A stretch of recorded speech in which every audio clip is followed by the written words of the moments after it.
Strange Brew Podcast, Season 1, Episode 316, the rarely seen in the wild Victory Monday Badger Podcast. Victory!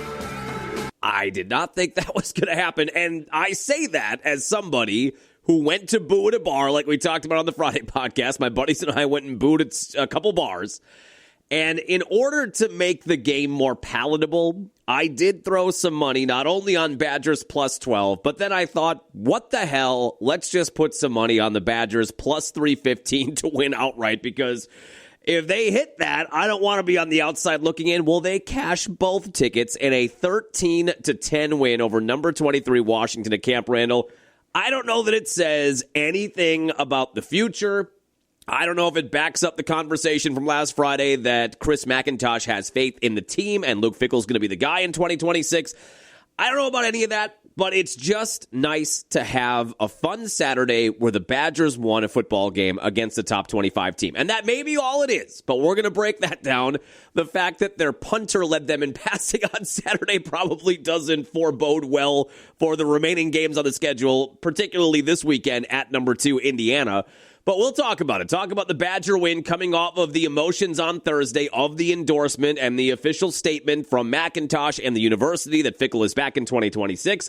They go out there and get their first win against a top 25 team since 2021. We'll break all of that down. We're going to get set for tonight. Packers and Eagles at Lambeau Field. Going to be a brisk night up at Lambeau.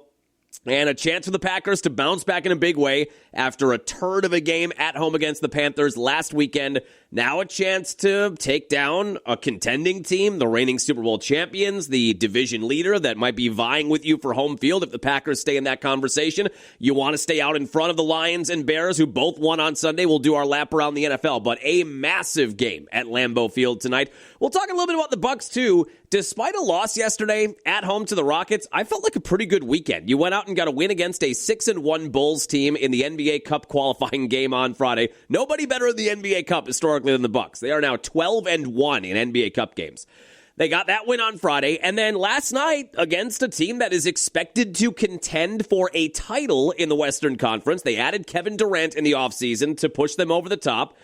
I thought they were right there. Bucks had a 14-point lead early second half. They let that fritter away. It was a tight fourth quarter. It seemed like Giannis kind of ran out of gas in the fourth quarter, understandably so. But overall, I don't feel bad, even though they go 1-1 over the weekend. They're back on the floor tonight as well. And I got a couple of emails we'll go over too. Let's go. On the ground, a chance here. Durham to Hardy to first. It's time! Yes! The Brewers win! Yes! Here comes Melvin to the 25, to the 20, Gordon 15, 10, 5, touchdown, Wisconsin, record-breaking run. Morgan a smash up the middle, face into center. Here comes Gomez, around third, a throw and the Brewers win. Here's the snap, he looks, he throws, it's complete interception, and there is your Super Bowl dagger. Booker the drive, gets inside, leans in, knocked away and stolen by Holiday. Phoenix has to foul, and a pinnacle ball throws it down. Swinging fly ball in the right center. Broxton is there, and they're the champions. They have done it. It's been a 50-year journey. Wisconsin, we've got a room at the top of the world tonight. The Milwaukee Bucks are NBA champions. Yeah, welcome in Monday morning. We've had a lot going on here this morning. We had some winter weather Saturday night into Sunday, as expected. I'm sure you saw that if you were watching the game, the Badger game. Some rain, sleet, or snowy mix coming down at Camp Randall on the masses, the tens of fans. There are dozens of us, dozens of fans at Camp Randall on Saturday, but they look like they had a good time with the win. And some winter weather coming down. We had a lot of that overnight in southeastern Wisconsin. Not so much in Sheboygan. We kind of dodged it here. We got about a dusting or a quarter of an inch, but not that far south in Racine and Kenosha County. They got like 10-plus inches with that lake effect band that is sitting over southeastern Wisconsin, sitting over Chicago. I think they got 10-plus inches too. So that's going on. It is also the 50th remembrance today, and you bet your ass the first 7 or 8 texts I got on the B93 morning show before we even popped the mic for the first break were questions about or making sure that we're going to play the Gordon Lightfoot Wreck of the Edmund Fitzgerald song. Today is the 50th remembrance. I always use remembrance for days like this. I don't like the term anniversary or the word anniversary for something like that where people lost their lives. I always try to use remembrance as the word, but this is 50 years ago today, the wreck of the Edmund Fitzgerald on Lake Superior, which Doria, isn't that the one they did the song about? Edmund Fitzgerald. I love Edmund Fitzgerald's voice. No, Gordon Lightfoot was the singer. Edmund Fitzgerald was the ship. You could fit 15 people in that bathroom. I think Gordon Lightfoot was the boat. Yeah, and it was rammed by the Cat Stevens. Astonishing Tales of the Sea. I think I actually have. Andrea Doria collided with a Stockholm in dense fog 12 miles off the coast of Nantucket.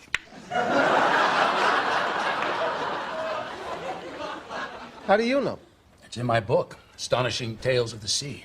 The little click he puts at the end of that little pop, he was so good with those little zings and zaps. I don't even know where they came from. Well, yeah, today is the 50th remembrance of the wreck of the Edmund Fitzgerald, and of course, twice we played the Gordon Lightfoot song, The Wreck of the Edmund Fitzgerald, which is a good song and a well-written song about the wreck. I did have somebody ask, or I think when I was talking to my buddies over the weekend, I was mentioning, or something came up about the morning show, and mentioning that is something we have to do on Monday, because there are a lot of people that playing that song on this day is a big deal to, and that's fine. I'm glad you have an emotional connection to something we're doing on the morning show. That's great.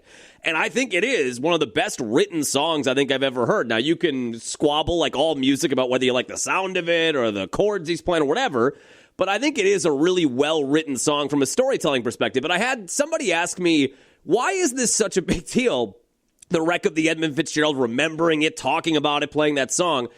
And I said, I don't know. I don't know what it is, because there are a lot of wrecks in the history of the shipping industry and a lot of similar stories. So I don't know what has resonated about that. Now, obviously, in the Midwest, we're talking about the Great Lakes, so there's that connection to it.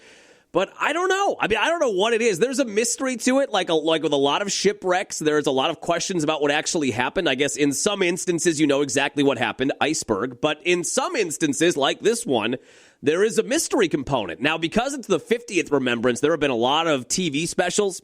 Channel 6 out of Milwaukee had one on Friday. I watched it. And I think Channel 4 had one last night heading into the day it happened. The wreck happened, November 10th, the gales of November. And there is some uncertainty, and there's 2 new books I think out about it now too, but there was uncertainty about what happened to that boat and why it went down. It was caught in the gales of November with 50-foot waves crashing down on it. But if you watch that special on Channel 6, or you've read any books about it, it was a terrible storm that it got caught in. But ships like that survived storms like that more often than not, and Captain McSorley was like a well-regarded, one of the best captains of the Great Lakes in the history of the world. So you had a ship that's been through stuff like that before. You had an experienced captain on board, 29 total men, including the captain. That's a part of the Gordon Lightfoot song, too. 29 perished. But there is a mystery to what the heck happened to a ship like that big, carrying 26,000 long tons of iron ore. What happened? And in the documentary, it does kind of go over what you expect with a boat like that. They ran those things hard. I mean, I think they launched it in the late 40s, and it was all about getting steel and ore and things to the manufacturing industries along the Great Lakes, to the car-making industries. A lot of the U.S. economy was fueled on boats like that, shipping materials back and forth from Minnesota to Superior to all the way down to, I think they docked in Ohio, somewhere in Ohio. I forget exactly where. They had that on the documentary too. But they ran them hard, and I think the limit was 26,000 tons. But they say in the documentary, you're trying to make a little extra money and trying to push a little harder, and they'd go 27, 28, 29, 30,000 long tons. And if they made it back and forth fine with that, okay, then maybe that's the new measure. So there's a lot of that stuff going on.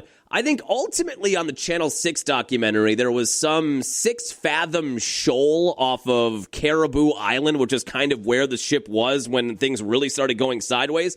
The theory is that it caught it on the bottom of the boat. It caught a piece of that shoal and it ripped a big hole in the bottom of the boat, and that's why it started getting so much water. But I guess the physical evidence that they've tried to explore over the years does not corroborate that. So there is a mystery component to it.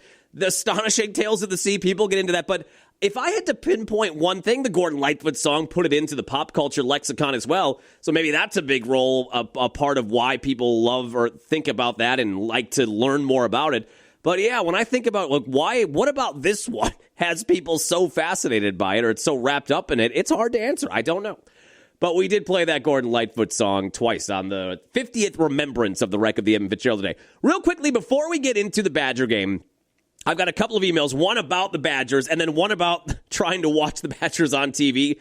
So remember a few weeks ago, this dispute is still going on. We talked about YouTube TV. If you are a YouTube TV subscriber, what was it, a week and a half ago now or 2 weeks ago, they said we can't come to terms with Disney or ESPN. So the Friday night before college football Saturday, they pulled all of ESPN's program. They pulled the ABC. They pulled FX. I mean, there's a lot of subsidiaries there, too. And I was bitching about it on the podcast because we are YouTube TV subscribers and how when we cut the cord in 2016, everything was honky-dory and we were saving $100 a month or $120 a month and all the channels were on like Sling TV. And now, as we've gotten now 5, 6, 7 years removed from those initial cord cutters, you knew at some point they'd narrow the gap. The cost of internet has gone way up, so they make it up there. Now you've got a million different apps that you're paying for. We're paying for Netflix. We're paying for YouTube TV. We're paying for Disney. We're paying for HBO Max. We're paying for Apple TV. The one that I haven't really dipped my toes into is Paramount Plus. You've got to draw a line somewhere, but I think we have everything else, and we're at a point now where we're paying as much or more than we were. That led to the reason to us cutting the cord in 2016, $220, $230 or whatever it was a month. We're about there again. And now the bulk of that bill is $90 for YouTube TV plus the $15 for HBO Max. So I think I'm paying $106 or whatever every month for YouTube TV. Now I don't even get a lot of the channels we use. Well, one of our friends, Tyler, sent me a message that said, hey, John, longtime B93 podcast listener here. Amidst all the hoopla between Disney and YouTube TV, I did some digging to see if there are any really good streaming bundles left. To my surprise, cable Spectrum comes in pretty strong, and you might want to give it a look. He said for $110 a month, their select signature package includes all of those channels and FanDuel Sports Wisconsin, which we also have to pay extra for to watch Bucks and Brewers games, NFL Network, Red Zone, and the Big Ten Network. He said between YouTube TV, Hulu, Disney, and FanDuel, I was paying well over $130, so this feels like a solid deal. They gave me a 30-day trial, money-back guarantee, so no risk at all. At least I'll be able to watch the Packers play today, Monday. Yeah, if you are not in a home market for Packer games and you use YouTube TV to watch Monday Night Football, you're not going to be able to watch the Packer game tonight. He said, for the record, I'm not soliciting for Spectrum. They're sliding up somebody. I still think they're soulless, he said, but when I stumble on a good deal, I've got to share it. And then he said at the end, P.S., anyone who says Jordan Love isn't the guy clearly is a closeted Bears fan. Boom roast, I love it. Go Pack, go. Best Tyler. And he did send me, not only do you get all the channels on that Spectrum thing, you also get, I guess, a free membership to AMC Plus, to Fox One, to Paramount, to Peacock Premium and stuff like that. So am I going back to cable? It's not going to be exactly the same, though, right? Because when I think of going back to cable, at this point, what I want is the giant cable box, which I don't think those exist anymore. I think even if you have them at this point, they're probably much smaller. But remember the giant cable box you used to get that had the vent on top? Like you could warm up a Gordita on the top of one of those. On top of one of those back in the day charter cable boxes. Those things ran hot. And then you got the giant remote with the guide button, and you turned all on, all off. Everything was under one umbrella. I think now, if I were to go back to Spectrum, which is what Charter became, I think now I would have to download an app, right? So I would still be using my Fire Stick remote or my Roku remote. So it wouldn't be quite the same, but I think maybe that's the direction I'm headed because they are still in dispute. I am still hanging on to YouTube TV, kind of hoping they resolve it. I think they did offer a $20 credit or a $10 a month discount for the next 3 months because they're not necessarily delivering on what I thought I signed up for. So that kind of strings you along a little bit. But if we haven't reached an agreement in 2 weeks, it feels like we're probably not going to reach an agreement. And as we said in the initial conversation, this just feels like a strong play or a power play by ESPN because they've got their own app now that they're charging $30 a month for. They want to force you to consume their product directly from them. And then once you get on the ESPN teat, they're going to double it in like a year. Maybe Spectrum is going to be the way to go. I can't believe we're going all the way back to that, but that's where we're at. It was a fun ride. It was 4 or 5 years there until maybe right after the pandemic. I was saving a bunch of money. I had access to all the normal stuff I wanted and had access to in the cable days, and slowly but surely that got piddled out, and now here we are, and we're going back to cable. Going back to our cruel master. All right, let's talk about the Badgers. So, do we want to start with the email? Let's talk about the game first, then we'll get to the email. So this was obviously a huge topic on Friday's podcast because Thursday evening was the sit-down interview with Chris McIntosh and Jesse Temple of Badger Connect, where McIntosh corroborates or confirms that Luke Fickell is going to be back as the head coach in 2026. And that led to a lot of conversation on the Friday podcast. It led to a lot of conversation among Badger fans, a lot of rolling of eyes and gnashing of teeth about how can we be committing another year to this. It's clear at this point it doesn't work. It's time to move on before you dig yourself a bigger hole. Yes, the schedule is softer next year, and maybe there are some parts you like, and we're going to talk about that. Those parts shined brightly on a dim, dreary day at Camp Randall on Saturday, but maybe there are some parts you like in the softer schedule, and maybe there is a path to winning 5 or 6 games next year. But it still ultimately feels like this is not the highway we want to be on at this point, and it's time to hit the exit ramp, get that out of here, pay the buyout, whatever, and find somebody else that can get back in and get this program headed back in the right direction. But that was a big topic on Friday after the news came out that, yeah, he's going to be the guy. Fickell's going to be the guy in 2026. And that led to Saturday, number 23 Washington at Camp Randall. Now, I think we did say on Friday, did we not? I think we did say when we're talking about McIntosh, and I think I said if Chris McIntosh has any prayer equity with the big guy, there could not be a better time for this team to get a win against a top 25 team than Saturday after the announcement on Thursday, and 80% of Badger social media and fans on Badger social media, Facebook, Twitter, whatever, were upset about the fact that he said that Luke Fickell is coming back. If there were ever a time to get that first top 25 win in a while, Saturday would be it. So I made my merry way to Madison. I've got some good buddies that still live out there, Badger or Wisconsin graduates, so hadn't been there in a while. Checked out my buddy Pat's new place, and I hadn't seen his kid in a while. Shout out Jack. And it was just nice. It was a nice weekend, but we did what Barry Alvarez implored us all to do after they got blown out by Maryland at home at the end of September. If a person sitting next to me, boom, I tell him, get your ass out of here. We don't need you in here. You don't want to watch this? Go someplace else. Go boo in a bar. Message received, Barry. We went to boo at a bar. That's a great point, Coach. That's disrespectful. It's not loyal. You're not a fan. If I'm a person sitting next to me, boom, I tell him, get your ass out of here. We don't need you in here. You don't want to watch this? Go someplace else. Go boo in a bar. We did. We went to a couple bars. It was nice, and the snow kind of coming down. I'm not a huge snow guy. I don't mind it. It doesn't bother me. Born and raised in Sheboygan, Midwest, 4 seasons. I get it. It's a part of the time of year. I don't love driving in it, but I know there are some people that love winter sports and winter weather, and some people that despise it. I'm kind of in the middle. I'm sort of neutral, but that first little snowfall Saturday night, I have to say, it might have been the Badgers winning and the students rushing the field and actually getting to enjoy a Badgers Saturday for the first time in what felt like eons. That could be a part of it. Hanging out with some good friends. Might have been the 4 or 5 glasses of bourbon I had. Whatever. It could have been a lot of that stuff. But the little gentle snow coming down outside the spots we were at, it was more on a mixed side, but then got to more snow. It was kind of nice. It was kind of minded. Kind of had a nice Norman Rockwell feel to it Saturday night. But we went and booed at a couple bars. Before I left, I said to myself, John, you're going to have to put a little action on this so you stay locked into the game.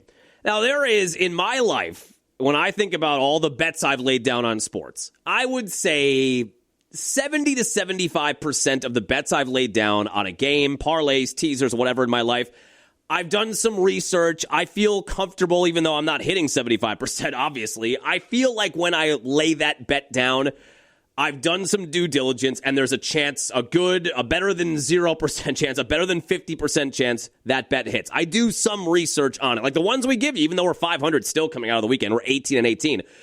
Even though it doesn't always hit that way, I feel like I'm doing enough to justify laying that bet down. That is 75% of the bets I make. 25% of the bets I make generally revolve around Badgers football or basketball, Marquette basketball, Bucks basketball, Packer football, Brewer baseball, whatever. And they're only to give me more incentive to watch my team, and if they win, I feel even better because I also cash a ticket on it to make it more entertaining. And that happens often when teams that I love are bad, like Badger football this year, and I know I'm going to go watch them or I'm going to a game, not in this instance, but I'm going to boo at a bar.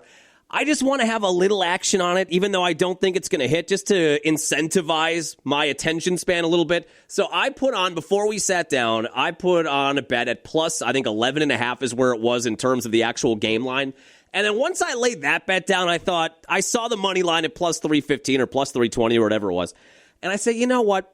If they cover, I mean, you're talking about a pretty narrow window there where if they cover, they might have a chance to win. And the weather's crap and the defense hasn't been bad. Defense was pretty good at Oregon a few weeks ago. They've had an extra week to prep for this. So I said, I don't want to be on the outside looking at if they actually win this game. I don't want to win on them just covering the 12 points. I want to win the money line. I want to get the bigger payday of plus 320. So I put some money on that too. So I had two bets. I had them to cover the 11.5 and I had them on the outright money line. And the game starts, and you can kind of tell the defense is keeping them in it. This could be a game where if a quirky thing happens, which it did eventually, you might have a chance to win this game. So they have a 3-0 lead. Then Washington scores 10 unanswered. You're down 10-3 at halftime. And like we went over on Friday, at that point we had seen Carter Smith. That's the guy I wanted to see. They started Danny O'Neal. He got knocked out with a concussion very early, and in comes Carter Smith. Good, I said. This is the guy I wanted to see. I mean, at this point, with where you're at 2-6, you've lost 6 games in a row, the offense can do nothing. You may as well see what the 4-star freshman quarterback has to offer. Now, he didn't do much in terms of the air attack on Saturday, but he did give you some juice. He gave you something in the ground game, quarterback sneak, design quarterback draws. He rushed for 50-ish yards and scored a touchdown. Passing numbers aren't great, 3 of 12 for 8 yards. Remember, my contention was that Hunter Simmons was 0 for 13 at halftime of the Oregon game. How could it possibly be any worse than that? It wasn't worse than that, but it wasn't a lot better. 3 for 12 for 8 yards, and certainly the conditions and the circumstances played into that. And Washington is a top 25 team, and their defense is a defense on a top 25 team. Not an easy situation, but we finally saw Carter Smith. But at 10-3 at halftime, I'm thinking just keep it in the cover window. Like, can we just keep this in the cover window? Because like we said on Friday, you're going to have to score, I think I said 17 or 20. It only turns out to be 13, but you felt like you got to score 17, 20, 21 points if you want to win a game. And down 10-3 at halftime with the weather, now with a freshman quarterback, and the offense unable to do anything, I thought, how are we even going to score a single touchdown, let alone 2 of them to try to win this game? I wasn't feeling good about the win, but I felt like you're in the cover window for right now. And then the defense just ratcheted things up another notch in the second half with the 2 freshman linebackers, Cooper Catalano and Mason Posa. You finally got the big play where Posa, who had a monster game, sacks the quarterback inside the 5-yard line, inside his own 5-yard line, pops the ball loose, and then he's the guy that recovers it. Posa applied the pressure, got the sack, knocked the ball loose, and recovered the fumble inside the 5. And at that moment, down 10-3, I'm thinking, you're going to have no better chance to score a touchdown than right here. And Carter Smith was able to sneak his way in, tie a game. Now you're one thing away from winning this game. Defense gets another stop deep in Washington territory, gave the Badgers a short field. They did enough on the ground with Gideon Atuka, and they got into field goal range, and they hit a field goal to go up 13-10. When that happens, I'm thinking, okay, we have a chance to win this, but you have to win it 13-10, because I don't think they're going to score again, and you can't just rely on turnovers or short fields the entire game. Well, the defense got the stops to get it done, and I'll be damned if they didn't win it 13-10. Their first win over a top 25 team since 2021. They had not beat a ranked team since 2021, and they get that 13-10 win over number 23 Washington. Here is the Matt LePay call at the end. It has been so long since we got a winning Matt LePay call in a big game for Badger football. I need it! Tamon Williams takes the snap. Badgers trying to bring some heat. Williams a run for it, and he is stopped by Mason Posa at the 40-yard line. Posa with the stop. Badgers get it back up by 3 with 68 seconds to play. Electric Factory. I know we've said this many times. He's the best. And we have a lot of Hall of Famers in our state that have called games for us. I think LePay is the best, and we just have not had a big LePay call on a Wisconsin football game since 2021, the last time they beat a ranked team.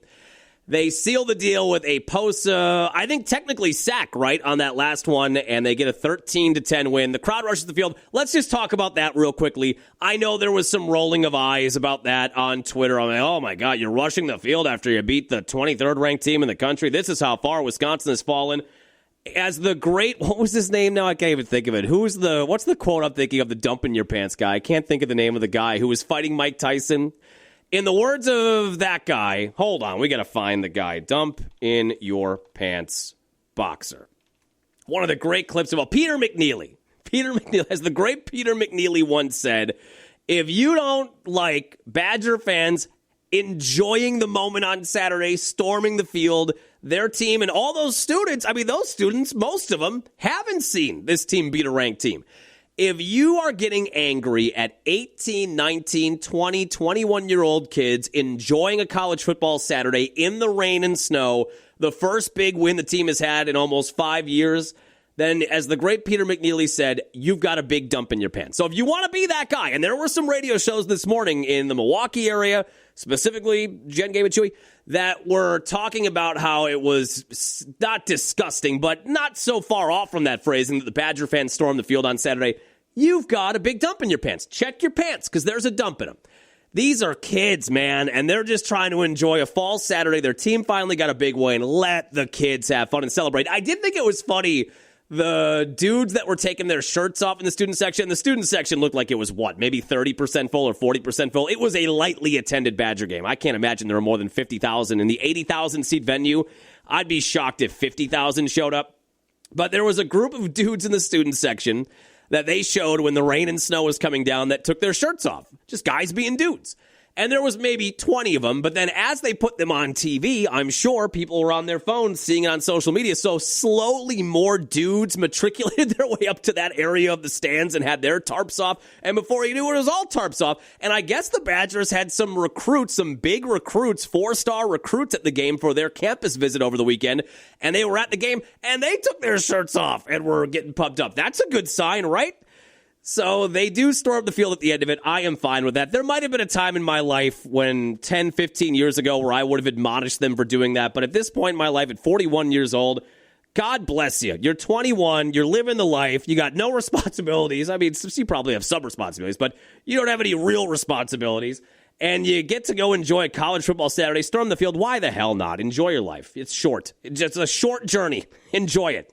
So the Badgers win 13-10. You get the LePay call. Now, here is some awesome content.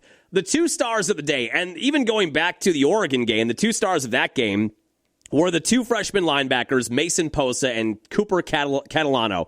And they were interviewing Posa post-game on the Big Ten Network. This is just a feel-good moment. You can tell he's jacked up, then Catalano kind of crashes the interview, and Posa, in the moment, is turning to see his buddy. He's so excited. It's amazing. It's amazing. Especially this field rush. This was awesome. I've always wanted, I was a part of one during my recruiting, but I wanted to play in one, and be the reason why everyone crowded the field. So, this was awesome, and, praise God. Hey! Let's go, baby! That's my boy right here. That's my boy right here. I mean, just guys living the life. Hey! Let's go, baby! That's my boy right here. That's my boy right here. They've got some talent on that side of the football. So you win the game 13-10. In the micro, let's talk about the micro for a second. They get the win. They are 3-6 on the year. They are 1-5 in the Big Ten. They end their 6-game losing streak. Actually, we have that bet that we made before the year began, a stupid bet. Like, you remember we were talking about the bets? 75% I feel I've done my due diligence on and feel comfortable with.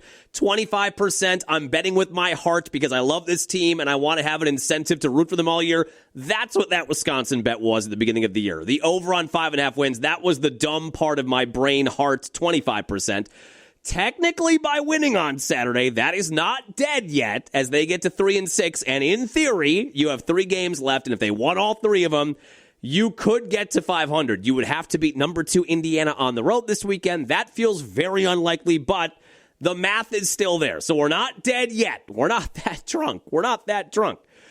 But in the micro look at it, you finally get a marquee win. You could tell Fickell, too, in the postgame was emotional, and he got a big hug on the sideline. His coaches were all jacked up. It was a release, I'm sure, with how bad things have gone. And then to have, as he said in the postgame, to have McIntosh out there having to fight his battles with the media and in the public. He didn't love that. And it was a relief to finally get a win like that you can kind of hang your hat on, that first win over a top 25 team. Now, in the macro, what does this mean, John? Does this mean Fickell's the guy? Does this mean things are going to start to get turned around? I don't know that I go that far. As the great Lee Corso would say, not so fast, my friend. I still think ultimately, this is just me talking right now, November 10th, 50 years ago, Edmund Fitzgerald went down. Now 50 years later, I'm talking about the Badgers finally winning a game against the top 25 team, getting to 3-6 and getting to 1-5 in the Big Ten. Right now, I still feel like you're probably not headed in the right direction overall. I mean, it's nice to win. It was a great defensive effort. Your punter was your leading passer, okay? So let's all just take a little bit of a beat here. Sean West, the punter on a fake punt, was the leading passer on the day at 24 yards. That's it. And the weather was bad. I get all that. But there's some oddities that happen in that game. You get the strip sack. That's not going to happen every game. That has you knocking on the door of the end zone in a close game. In the macro, I still feel like it's probably time to move on from this administration, from this coaching staff, this coaching regime, and get somebody else in there.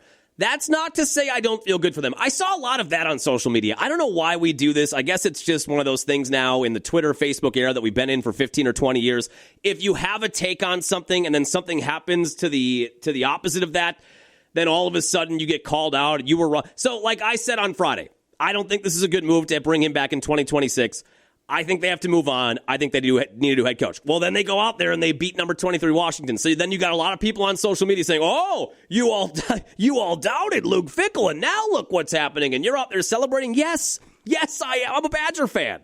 I can have two thoughts in my brain, barely. There's barely enough room for two thoughts in this brain, but I can fit them in there. Maybe a thought and a half. Maybe the over on a thought and a half. I can say that I don't think this coaching regime and this head coach are it for this program. I don't think that one win like this puts us on some kind of miraculous path back to even mediocrity, let alone above that. I can think that, and then I can also think, I love this program. I'm so happy they won, and I'm happy for Luke Fickell that he won, and he got to have that release, and he got to have that emotional moment at the end of the game in the press conference, and he's been taking so many daggers, and I've been throwing some of them. I am happy for him. I can think he's not the guy, and then I can also be happy in a one-off, in one game, that the team that I love won a game against top 25 team, and that Luke Fickell won a game and coached a game to beat a top 25 team. That doesn't mean that I think all of a sudden everything is roses and this is headed back in the right direction. Also, I would love to be wrong. I know we've said that a lot on this podcast.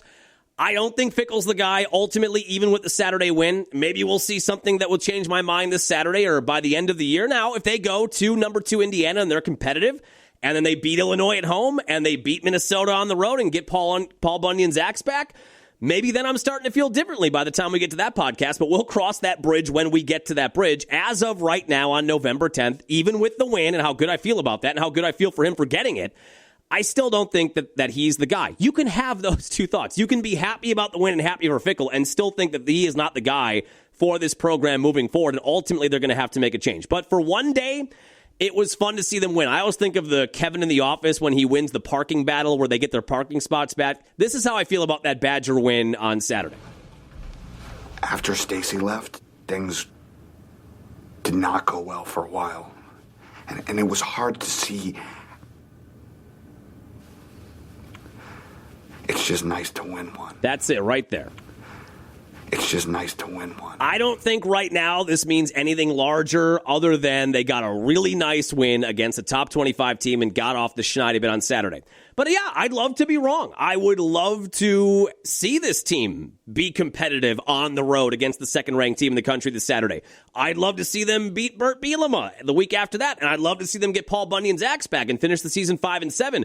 And then I'd love to see them against a softer schedule win 9 games next year and all of a sudden get themselves into the top 25 again. And if Luke Fickell's the guy, I will be more than happy to raise my hand and say I was wrong. And it took a lot longer than we thought it would, but it kind of feels like we're headed back in the right direction. So I know that's 3 thoughts now I've got in my head. So that's a lot for me. But I have the thought of Luke Fickell is not the guy for this program going forward. I have the thought of I'm still happy for him, and I'm happy the program won on Saturday. And my third thought is I would love to be wrong, and in 4 or 5 weeks we're talking about this team actually getting things turned around the right direction. But where we are right now, I do not think this is anything larger than just a one-off nice win on Saturday.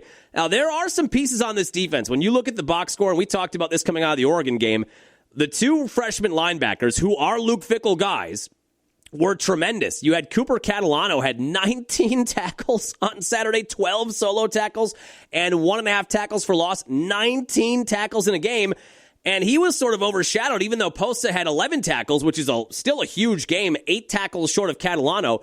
Posa had 2.5 sacks and the forced fumble. I cannot remember, outside of J.J. Watt probably, an individual defensive performance quite like that in a win against a quality team. Mason Posa, 11 tackles, 2.5 sacks, forced fumble, and the fumble recovery in that game. They were outstanding. And you're seeing this defense, which has not been bad all year, they're taking steps forward. So maybe for that third thought in my brain that would love to be wrong about Fickell, maybe you read into that and say, hey, they've got some good young studs defensively. You never know in the transfer portal NIL era if they're going to stay. To me, just based on that little clip we played, it feels like they love the university and they love playing with each other. And it feels unlikely that they'd move on. But you never know when these guys can leave a program and there's no contracts. You know, it's not like it was in 2007 where you have these 2 stud young linebackers as freshmen. You think, God, these guys are going to be here for 4 more years. We don't know that. But if they do stick around, it feels like you've got some really good young pieces on the defensive side of the football. And if you can just find a quarterback to kind of do something, if you can find a punter who can throw for more yards than 24, if you could find a quarterback to get this offense a second dynamic, then maybe you are moving in the right direction.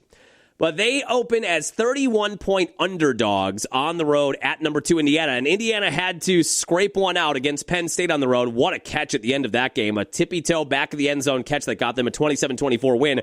I don't love that heading into this weekend. Had Indiana blown Penn State's doors off and won by 50 points, I would feel much better about going into Indiana and being competitive. But now they had the close call. You know what I mean? Indiana had the close call, so they're awake. They are now awake, and they are on high alert. And they know they're going to be well coached. They know this defense for the Badgers has been playing well, but that's a young defense, and it's on the road at the number 2 team in the country. I'm starting to feel like, I know we talked about last week, you could maybe lose this game by 60 or 70 points because of how good the Indiana offense is and how cutthroat Kurt Cignetti is. Well, with what we've seen now from this Badger defense at number 6 Oregon before the bye and against number 23 Washington coming out of the bye, kind of feels like they might be able to keep themselves in this game a little bit. We shall see, but they open as 31-point underdogs heading into Saturday at Indiana, 11 a.m. kickoff this Saturday. But a nice day to boo at a bar and watch the team actually get a win on Saturday. Now, let's talk about the Packers. Monday Night Football. Oh, wait. No, one quick email. I forgot about this email from Tom in Sheboygan Falls. Tom in the Falls. We were talking extensively about Fickell last week. He emailed, by the way, strangebrewpod@AOL.com. I didn't get the You've Got Mail thing up, so forgive me. I didn't get it up. You know what I should play? If you remember the movie Euro Trip, I've been referencing Euro Trip on the morning show and the podcast way too much. But there was a scene early in that movie where the main character, I forget his name, gets an email and it says, mail, mother bleeper. We should almost have that play for the emails. Our buddy Tom in Sheboygan Falls, coming out of the Friday podcast, said, John, I think Fickell thought he'd have more money for NIL than what has been available to him, so maybe he never spent time with lower-level recruits in the state. Remember we discussed on Friday, one of the issues, it seems, with Luke Fickell and this era of Badger football is that they have not done the legwork with all of the high schools in the state. The backbone of this program for so long was you could rely on 3 stars and sometimes 4 stars in the state, especially offensive linemen. They were coming to Wisconsin, and that's because Barry Alvarez sowed those seeds back in 1990, spent a lot of time, shook a lot of hands, a lot of dinners paid by the taxpayer, I'm sure, and he got into the houses of those high school football coaches so that when those coaches had college level, D1 level talent, those coaches would direct them to come to Wisconsin.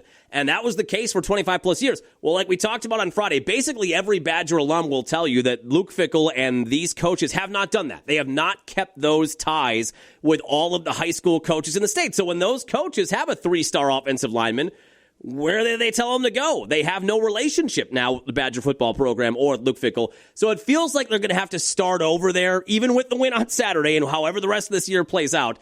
My guess is a lot of time this offseason is going to be spent getting back to the base level of going around the state, shaking hands, kissing babies, taking guys out to dinner, and reintroducing the Badger football program to the high school coaches in the state. like Tom talked about in that email, I do think that's a part of it. I was talking with my buddies about that on Saturday, too. It does kind of feel like that's been a problem for this administration, for this coaching staff.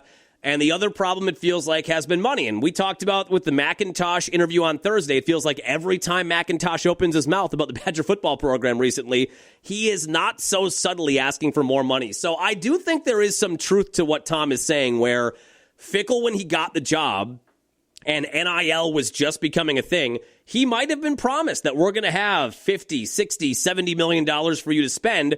And perhaps McIntosh and the higher-ups at Wisconsin overestimated the amount of available money that they would have for NIL players. Maybe they underestimated how much money is getting thrown around at 4- and 5-star guys by programs like Alabama, Clemson, some of the bigger programs in the last 10 to 15, 20 years.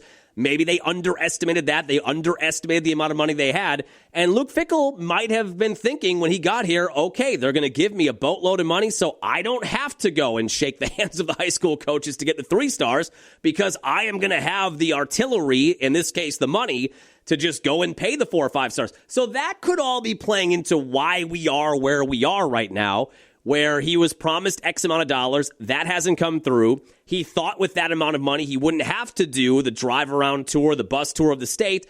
And now we're at a spot where the money hasn't quite been there to the level they need it to be, and he's going to have to get back to that grassroots effort. I do think that's an accurate take by Tom.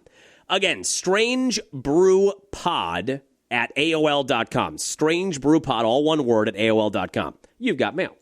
All right.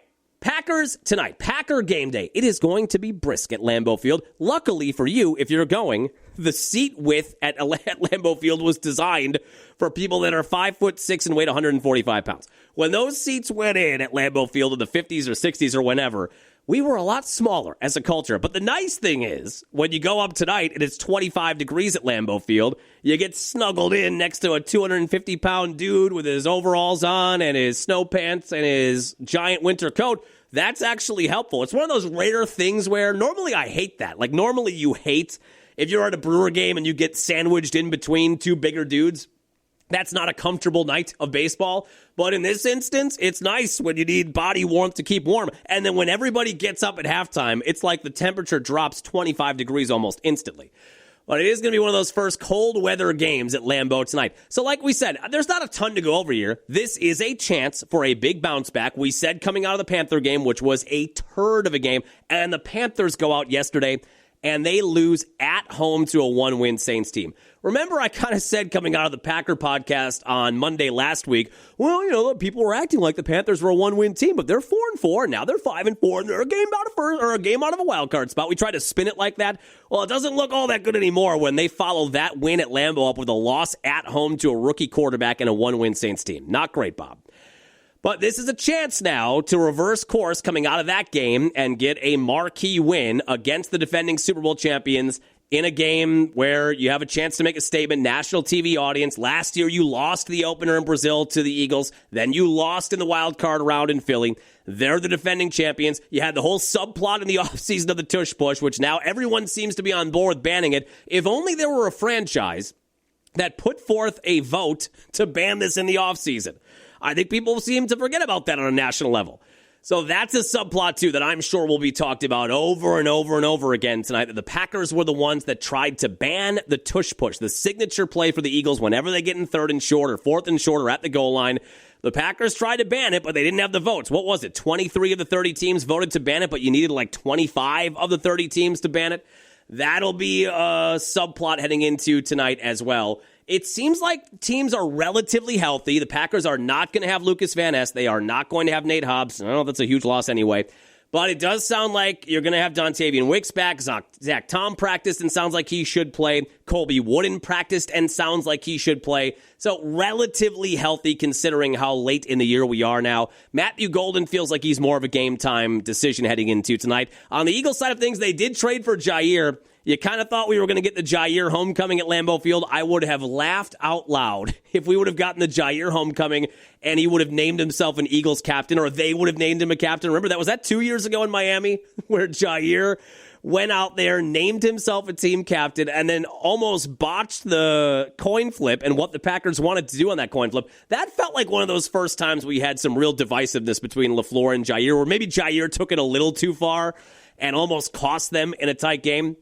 But that is not going to be the case. It doesn't sound like Jair even traveled with the team, so they traded for him before the deadline.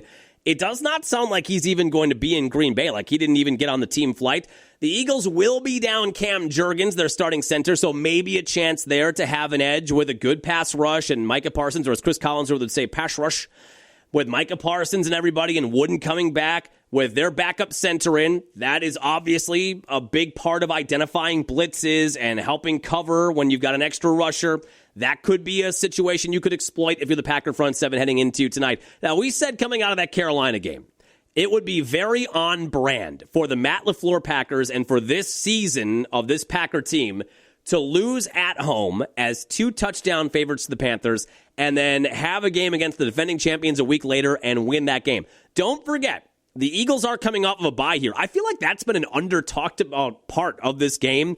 We talk about that often when it's the Packers. You know, they had an extra week of rest, an extra week to prep. Well, you've got the defending Super Bowl champions in town, and they have had off since a Sunday beyond this past weekend. So they got the bye week, and they got the extra day with it being Monday Night Football. So this is going to be a pretty fresh Eagles team coming into tonight. Eagles are 6-2, Packers are 5-2-1, hoping to get that marquee win and get themselves to 6-2-1 and stay in first place in the NFC North. I would think we're going to see a tush push pretty early, though, for the Eagles. I would laugh, too, if they just ran that for the first play. Just as a little, just a little poke if they just ran that on 1st and 10 the first time they got the ball. Also, in terms of the kicking game heading into tonight, Matt LaFleur did confirm that it will be Brandon McManus as the kicker. Hopefully we get McManus and not McAnus. But that'll be tonight as well. He's going to be the guy. As we talked about on the Friday podcast, it kind of felt like that was the direction it was going to be headed. But it also was the first time that Matt LaFleur hinted at any kind of kicking competition during his Thursday press conference. Now, when he talked to the media on Saturday, I think it was Bisaccia. He just got back from the bank cashing the largest paycheck for any special teams coach in the NFL. And then he did his press conference. And they asked him after what LaFleur had to say on Thursday. They said, who's going to be the kicker? And on Friday, Bisaccia unequivocally said McManus is the kicker. So then LaFleur goes out on his Saturday press conference, and the reporters are saying, hey, well, we thought you said this was going to be a competition.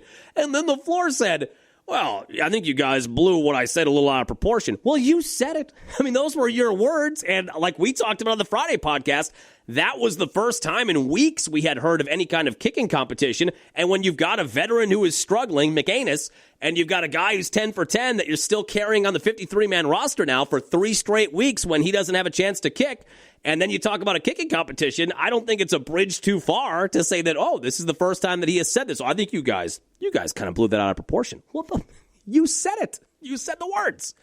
Hand up, it's on me. So he will be the kicker tonight. Packers are 1.5 point favorites. So that's where it's settled. We'll see if that changes before tonight. It opened as 2.5, got down to 1. Now sitting at 1.5 as we get set for tonight. 7:15 kickoff on ABC. Hopefully you have over the air. Otherwise, if you're only on YouTube TV, you are in for a rude awakening if you're not in the home market tonight. Let's take a lap around the NFL. Colts in Berlin. Got a win over the Falcons in overtime, 31-25. How about Jonathan Taylor? What a weekend for Badger football and former Badger football players. Jonathan Taylor had 32 carries, 244 yards, and 3 touchdowns. I have him in one fantasy league, 51 fantasy points in that league. So he is right now, and it's been a minute. I think Adrian Peterson is the last non-quarterback to win the MVP. I think I'd have to see NFL MVP history. We'll have our producer, John, work on that. I think Peterson was the last non-quarterback. Let's see here. We had Josh Allen win it last year. We cashed that ticket. Lamar, Patrick, Rodgers back-to-back. Jackson, Mahomes, Brady, Matt Ryan. Matt Ryan won the MVP. Cam Newton, Rodgers, Manning. Yeah, AP. Adrian Peterson in 2012 was the last non-quarterback to win the MVP. And before that, it was Rodgers in 2011, Brady, Manning, Brady, then LT, my boy, LaDainian Tomlinson in 2006, Sean Alexander in 05. You had back-to-back running backs there. Manning, Steve McNair, Manning shared one. Rich Gannon won one. So more often than not, it is a quarterback. Marshall Faulk won it in 2000. That was another running back. Terrell Davis in 98. But it has been since 2012 that a running back won the MVP.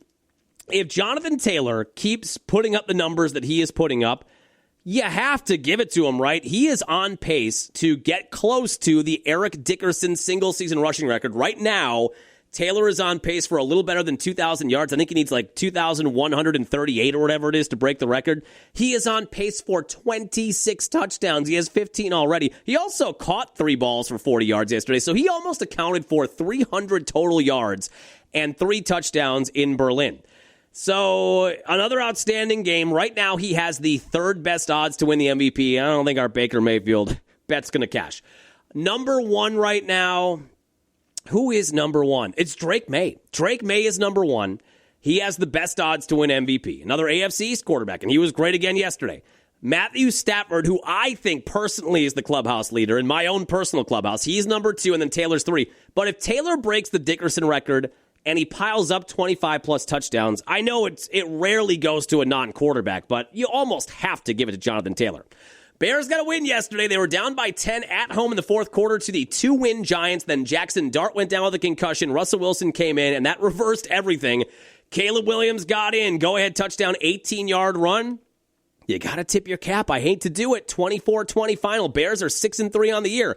The one that was a stinker for any teaser, any parlay, any 3-team money parlay, that money line parlay anybody had going, I'm sure the Bills were a part of that. They got their doors blown off in Miami, 30-13. Really bad news for my bet a lot to win a little. Bills to win the AFC East division title. That is looking rough right now as the Bills fall to 6-3, and the Patriots won yesterday in Tampa, 28-23. So now the Patriots are 8-2, the Bills are 6-3, and the Patriots have the head-to-head win against Buffalo. Now, Buffalo has one more game with New England that is now a must-win if they want any hope of winning the division. That is not happening until Week 15, and that's at New England. Right now a noon kickoff, but that might get flexed out. So the Bills have the Buccaneers at home, then at Houston, at Pittsburgh. They got a tough schedule, and we've been over that. Patriots schedule is not hard. I am officially concerned about the AFC East division title winner. But they lose in Miami 30-13. Ravens got to win in Minnesota 27-19. Vikings fall to 4-5 on the year. What a dreadful game this is. Jets and Browns. Jets got to win 27-20. Both teams are 2-7. Yeah, Drake May threw for 2 touchdowns.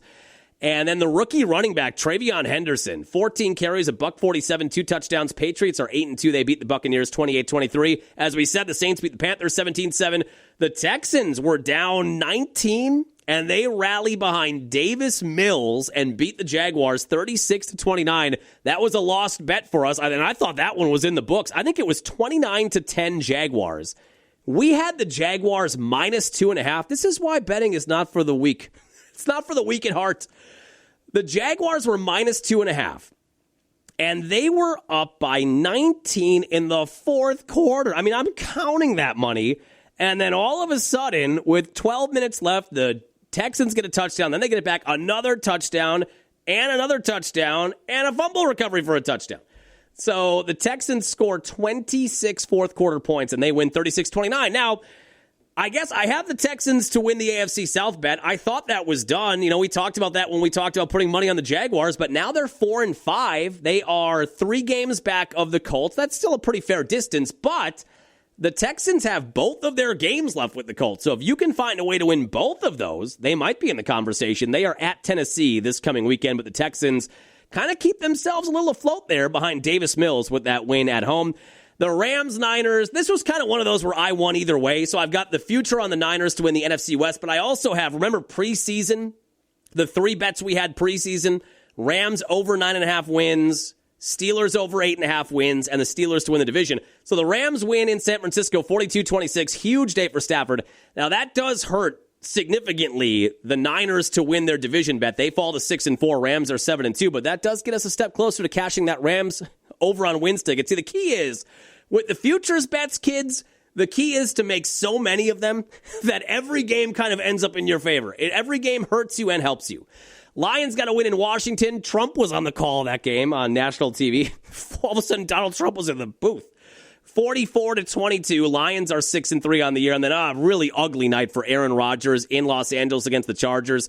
Chargers take it 25-10. Rodgers got knocked around. And that Steelers team, you kind of feel like they're puffing gas right now. They're a little on fumes as they fall to 5-4 now with back-to-back losses against the Packers and the Chargers. They're still in first place, but by a game now. and it's the Ravens in second place, and the Ravens have Lamar back. It feels like they're in a precarious position in the AFC North as the Steelers got beat up on 25-10 last night. What's the game I'm missing? Oh, the Seahawks. That team looks like a wagon. I cannot believe how good they look. They are 44-22 winners over the Cardinals. They are 7-2. Sam Darnold is a top 5 MVP candidate, even with a pick yesterday. That defense is flying around. Mike McDonald, who came over from Baltimore, he's got that team humming at 7-2. They were up, 21-0 before you could blink yesterday. So that's our lap through the NFL as we get set for the Packers tonight. Now, real quick, let's get out on some Bucs news. They beat the Bulls, a 6-1 Bulls team, in the first NBA Cup qualifying game for the Bucs on Friday. That Bucs team in the NBA Cup, they are the reigning NBA Cup champions. Their only loss, this is year 3 now of the Cup, their only loss was in the semifinal round in Vegas to the Pacers 2 years ago. They are now, coming out of Friday, 12-1 in NBA Cup games. Just put that cup floor on there every time. I thought the green NBA Cup floor looked pretty good on Friday. Giannis had a monster night against the Bulls. Ryan Rollins had a good night, so they got the win there. Then last night or afternoon, they welcome in Kevin Durant and the Houston Rockets to the Fiserv Forum. The Rockets are expected to be a title-contending team coming out of the Western Conference. They were really good last year. They went out and got Kevin Durant, and even though Kevin Durant is aging and in his late 30s, as we saw yesterday, there are still moments where he looks like Oklahoma City Thunder Durant or Brooklyn Nets Kevin Durant. He was knocking down that mid-range jumper yesterday. He scored 31 points on 11 of 15 shooting, 2 of 2 from beyond the arc. It looked like Durant with the Nets in that series 4 years ago. But the Bucs had a 14-point lead early second half, and then, speaking of running out of gas, it was tight in the fourth quarter. Ryan Rollins, with under 3 minutes left, hit a 3 to put the Bucs up 111-107. But then it was just a lot of mistakes. Turnovers. Giannis had missed free throws. Look, Giannis had a great game, but he made some bad decisions at the end of that game. He missed his last 4 free throws, and he made his first 7. I mean, he was 7 of 7. And then he missed his last 4 or 5, turned the ball over twice, was guilty of some just dumb fouls late, too. His numbers were good, but he did not play well in the last 2 or 3 minutes, and the Bucs end up getting outscored 15-4 in the final 3 minutes. After Rollins hit that 3, they get outscored 15-4, and they lose 122-115. Giannis had 37, 8, and 3, so it's hard to be too critical. 14 of 25 shooting, 56%, but just kind of made some rare mistakes at the end of that game. Look, missed free throws with Giannis are going to happen. I'm not going to blink too hard over that. But some of the defensive decisions he made late in the game with under a minute to go kind of felt like he was frustrated that he was missing free throws and frustrated that he wasn't getting some calls. And then he got over-aggressive defensively when it was still a one-possession game and he didn't have to foul and he was fouling. So some of that was going on yesterday. The raw numbers, though, are really good. Ryan Rollins was great. 19 points on 7 of 12 shooting, had 5 assists and a couple of steals. Didn't get much from Gary Trent Jr. or A.J. Green. They've got to find a way to get A.J. Green going. You just paid him $45 million. The shooting numbers are good, but he's not getting enough shots. He had 3 points. He was 1 of 5 yesterday. Not a good shooting day, but just overall, you need to get more volume for him. He is shooting 45% from beyond the arc, and now that you're paying him, I mean, it's one thing when A.J. Green is making $1 million or $2 million a year, and he's only taking 4 or 5 shots, and you can't quite get him worked in.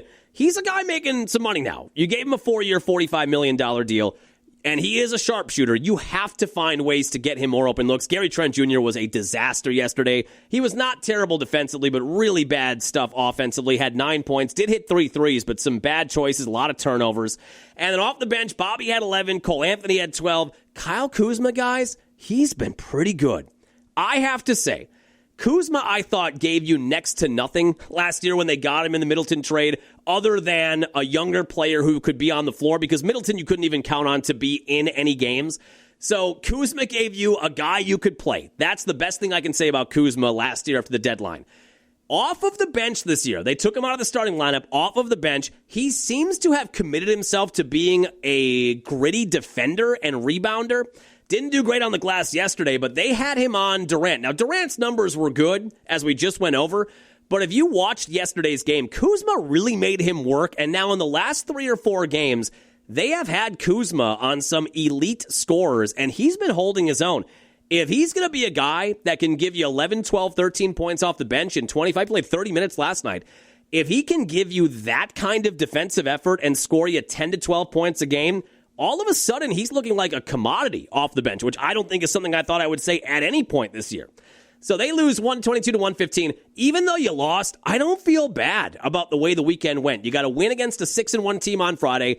You lost late against a team that is hoping to be a finals contender out of the Western Conference. So you were there with them the entire game. Obviously, you need to win those games. You know what I mean? Like, you can't, there aren't a ton of moral victories. When you've got Giannis on your team and you're at maybe a tipping point where maybe at the end of this year, Giannis really does maybe end up leaving or wanting a trade, you can't count on too many moral victories. But this early in the year with a very young team around Giannis, I feel pretty good. You got the win against the 6-1 Bulls on Friday. You were right there against a contending Rockets team last night, even though you lost. Not bad all the way around. Miles Turner had 13 last night. Miles Turner's best game as a Buck came on Friday. He had 23 or 24 against the Bulls, had 4 or 5 blocks. He had 3 blocks yesterday. So need a little bit more out of him offensively like what we saw on Friday, but he had a solid game yesterday too. Yeah, overall, I'm feeling fine. The Bucks are 6-4. They were 2-8 through 10 games last year with Dame, so that is a 4-game turnaround in the first 10 games. And they're right back on the floor tonight at Dallas, taking on Cooper Flagg and the Mavericks. Mavericks are 3-7. It is a 7:30 tip time. Now, Giannis has had that knee acting up on him recently, and you saw yesterday, if you watched the game, late in the game, he was kind of grabbing at that. He has played in one back-to-back. Remember, last week he played in the game they won on Monday, hit the game winner against Indiana. Then, to me, surprisingly, played at Toronto on Tuesday. They got blown out at Toronto. I don't know if you're going to see Giannis tonight. This feels like a spot now, the second back-to-back in a week. Again, as we talked about last Friday, ban back-to-back games in the NBA. It feels like he probably, with what I was seeing yesterday in terms of elevation and the amount of times he was grabbing at his knee, he already did one back-to-back. I just don't think it's likely he goes back-to-back tonight, but we'll see. 7:30 tip time in Dallas for the Bucks. I'll do it, Horace here. I don't think we have any. There's no Brewers news. We talked about all those roster moves. Yeah, I think that's it. Obviously, the Badger news late last week and then getting a nice marquee win over the weekend. That's the big one here this morning. Go Buddha Bar. We'll get back after it on Friday, maybe tomorrow. I don't know. If the Packers win, should we do a podcast on Tuesday, on a Victory Tuesday, or should we do an old-fashioned Packer blog?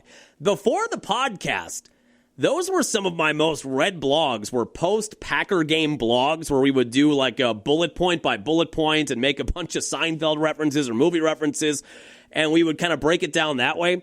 Those were some of the best blogs, our most read blogs we had back in the day, 3 or 4 years ago. Since we started doing the podcast, I think in year 1 of the podcast, I still did a podcast and we did the written recap. We abandoned those in year 2 of the podcast. So maybe if we don't do a podcast tomorrow, we can do a good old fashioned, you can sit on the crapper and read a blog tomorrow morning about a Packer win, hopefully. Hopefully a Victory Tuesday tomorrow. We will for sure get back after on Friday, maybe tomorrow. Have a happy, safe work week. We'll chat with you then.